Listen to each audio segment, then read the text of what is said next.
به نام خدا. درس امروزمون در مورد قاعده و ارتفاع هست.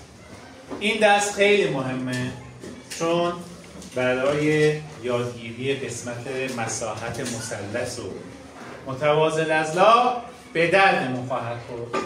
ما باید بدونیم که ارتفاع و قاعده این شکل‌ها کجا میشه. اول یه تعریفی از قاعده و ارتفاع بهتون میگم، بعدش شروع میکنم به معرفی این دوتا.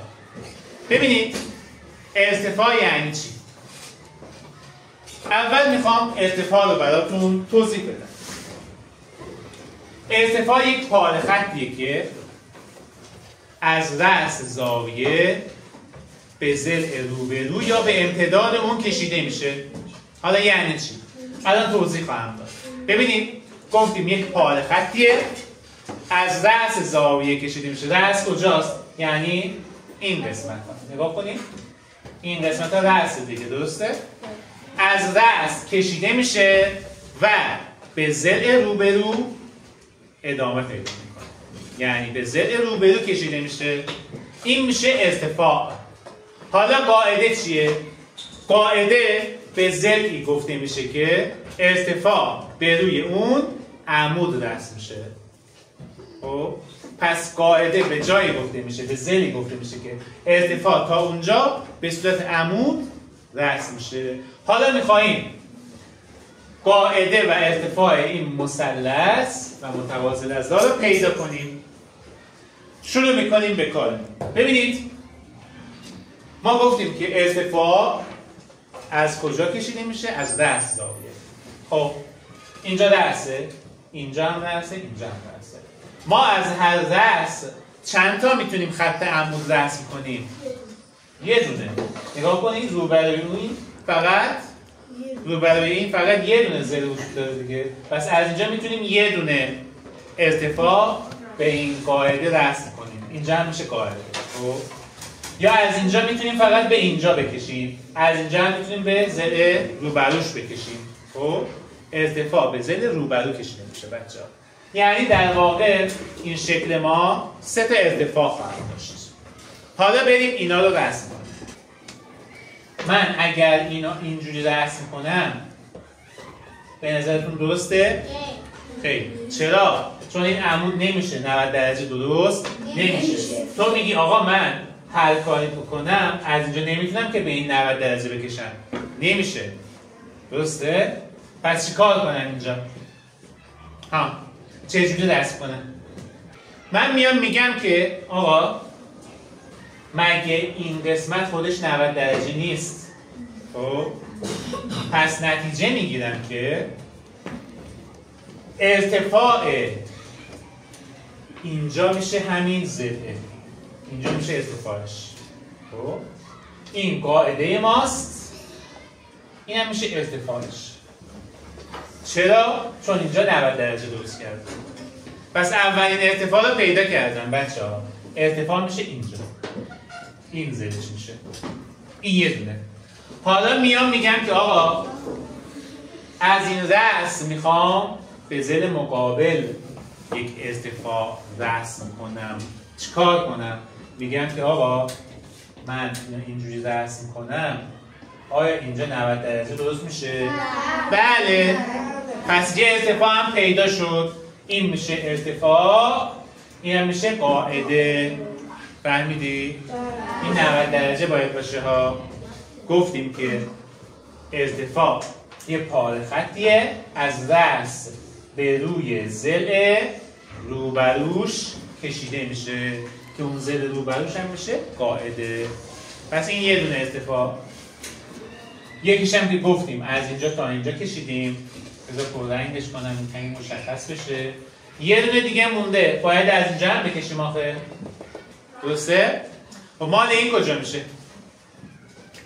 میگم که هر جوری از اینجا رسم کنم به اینجا 90 درجه درست نمیشه. خب بگو. اون خط قرمز کشیدیم. اون خط ارتفاعشه. از اینجا میخوایم بکشیم ها؟ بله. خب از اینجا گفتیم هر جوری بکشیم روی این خط زاویه قائمه درست نمیشه، پس این خودش میشه ارتفاعش. خب پس ارتفاع اینجا میشه. خب این از این بچه ها از این شکل سه تا ارتفاعش رو رسم کردیم. حالا بریم به متوازی الاضلاع. بله. قاعده گفتیم که کدوم هستن؟ خب این اگه ارتفاع باشه قاعدهش میشه اینجا. این ارتفاع باشه قاعده میشه اینجا. این ارتفاع باشه قاعده میشه اینجا. رو برش میشه. سه تا دیگه. اما متوازی الاضلاع بچه‌ها ارتفاع و قاعده هاش رو باید اینجا مشخص کنیم. باید ببینیم که چند تا ارتفاع داره. ببینید شما میایید میگید من از این رأس میتونم به دو تا ضلع ارتفاع رسم کنم، یعنی یکیش رو میتونم به اینجا رسم کنم، یکیش رو به این یکی، چون روبروش دو تا ضلع وجود داره. خب پس من از هر رأس دو تا ارتفاع میتونم رسم کنم و اینجا به این نتیجه میرسم که متوازی الاضلاع چند تا ارتفاع داره؟ دو تا 8 متوازی الاضلاع بچه ها 8 ارتفاع داره. حالا بریم ارتفاع این متوازی الاضلاع رو رسم کنیم، همه این ارتفاعش رو. اول میام اینجا از این رأس. خب از اینجا من میتونم یه پاره خطی به این ضلع رسم کنم به صورت عمود. درسته؟ چون اینجا 90 درجه درست شد. این ارتفاعشه، این قاعدهشه. این از این. از اینجا میتونم دوباره به اینجا به صورت عمود رسم کنم بچه ها، چون اینجا هم 90 درجه درست میشه. پس این ارتفاع این قاعده. این از این. نوبت اینه. این رأسش رو نگاه کنید. پایلند که دیگه بکشم.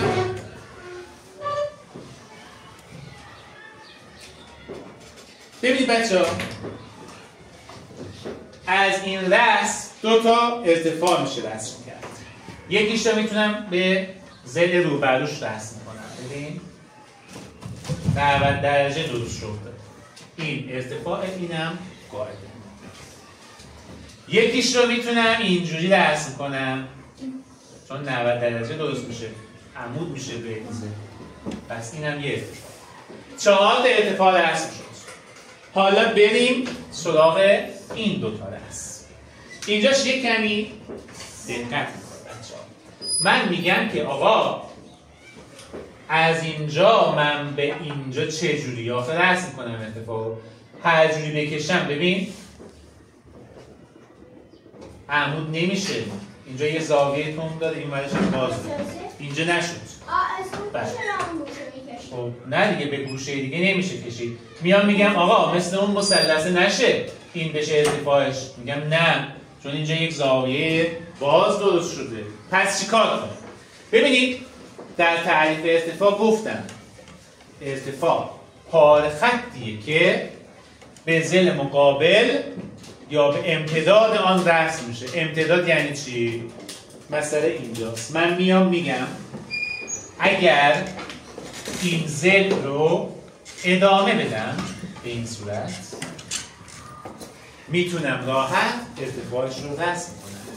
میگم که این ضلعش، اینم امتدادشه دیگه. الان از این رأس یه خط میتونم بکشم پایین و اینجا یه عمود درست بشه.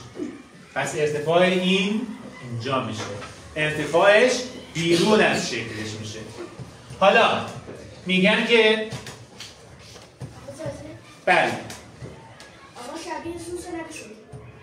بله، پس از اینجا به این ضلع ارتفاعش اینجا شد.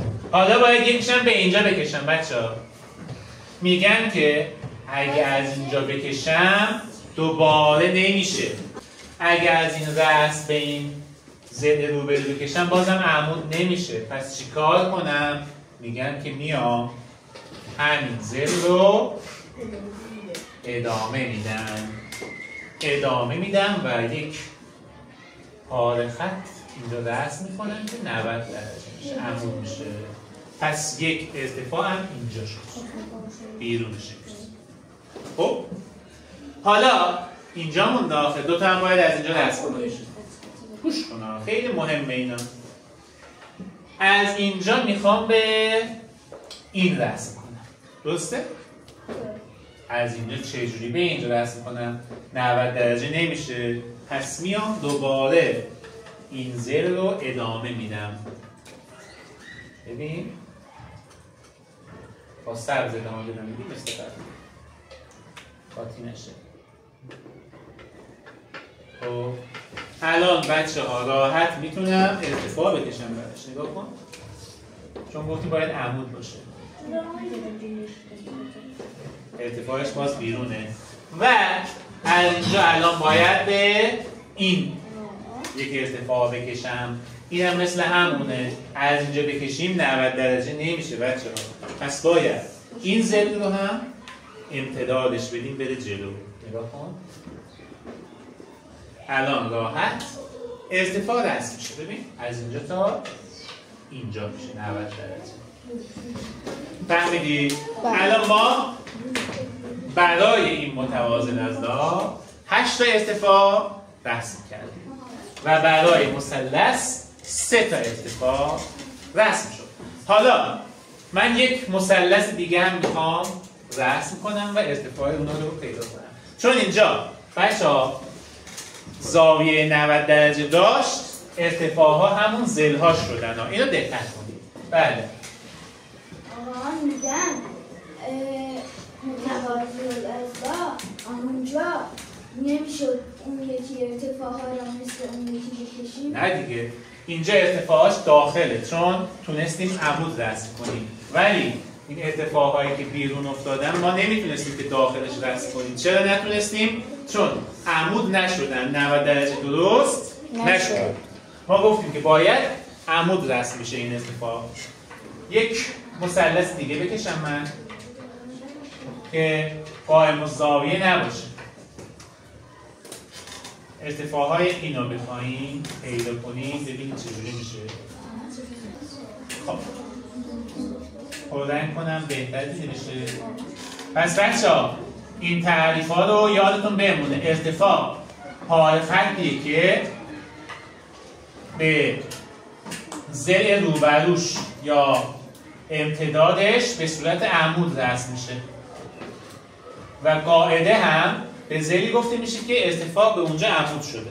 خب حالا ببینید اینا رو نگاه کنید. من میگم که این مثلثه، از هر رأس فقط یه دونه ارتفاع میشه رسم کرد. مال اینو ببین چه جوری رسم میشه. از اینجا به ضلع روبرو نگاه کن، راحت میتونی ارتفاع بکشی. یک زاویه 90 درجه درست شد. درسته؟ این یه دونه ارتفاع، اینم قاعده. از اینجا ببین به ضلع روبروش میتونم بکشم. آقا از اون بالا هم میتونیم بکشیم. آره نگاه کن، اگه از روی پای خط بکشم بازم 90 درجه درست میشه دیگه. پس این ارتفاع این قاعده. خب و اون یکی رو ببین، از اینجا هم مستقیم میاد پایین. یک زاویه راست درست میکنه. این هم میشه قاعدش. خب یک زاویه راست. این مثلث آسان‌تر بود از اون مثلث قبلیه. فهمیدید؟ بله. چون ضلع‌ها برابر هستند، زاویه‌ها هم برابر هستند، متساوی اضلاع. البته این مثلث متساوی اضلاعست. در این نوع مثلث زاویه‌ها و ضلع‌ها برابرن دیگه. درسته؟ برای همین راحت میتونیم ارتفاع‌ها رو براش رسم کنیم. خیلی آسان. ولی تو شکلی مثل این باید دقت کنیم که در متوازی اضلاع 4 تا ارتفاع داخله، 4 تا هم ارتفاع خارجه. حالا شکلی مثل مستطیل رو در نظر بگیرید. مستطیل بچه‌ها توی مستطیل همه زاویه ها 90 درجه است. همشون عمود هستن، یعنی ارتفاع ها خود ضلع هاش میشه. درسته؟ نگاه کن، مثلا این مستطیله. من اگه بخوام از اینجا به این ضلع عمود رسم کنم نمیشه، پس مجبورم روی این خط بکشم. اینجا میشه. بعد از اینجا به اینجا هم نمیتونم که عمود رسم کنم، مجبورم اینجوری بکشم. ارتفاعش این میشه. اون یکی ضلع هم همینطور. پس اینجا توی مستطیل ضلع‌ها ارتفاع حساب میشن. خب این درس بچه‌ها خیلی مهمه، باید اینا رو تو خونه خیلی تمرین کنیم، چون برای مساحت مثلث و متوازی الاضلاع این ارتفاعها و قاعده ها لازمه، چون مساحت مثلث برابر است با قاعده ضرب ارتفاع تقسیم بر 2. باید بدونی قاعدش کجاست، ارتفاعش کجاست و مال اینم قاعده ضرب ارتفاع میشه مساحتش که اینا رو خواهیم. فهمیدید اینا رو؟ بله. تمام.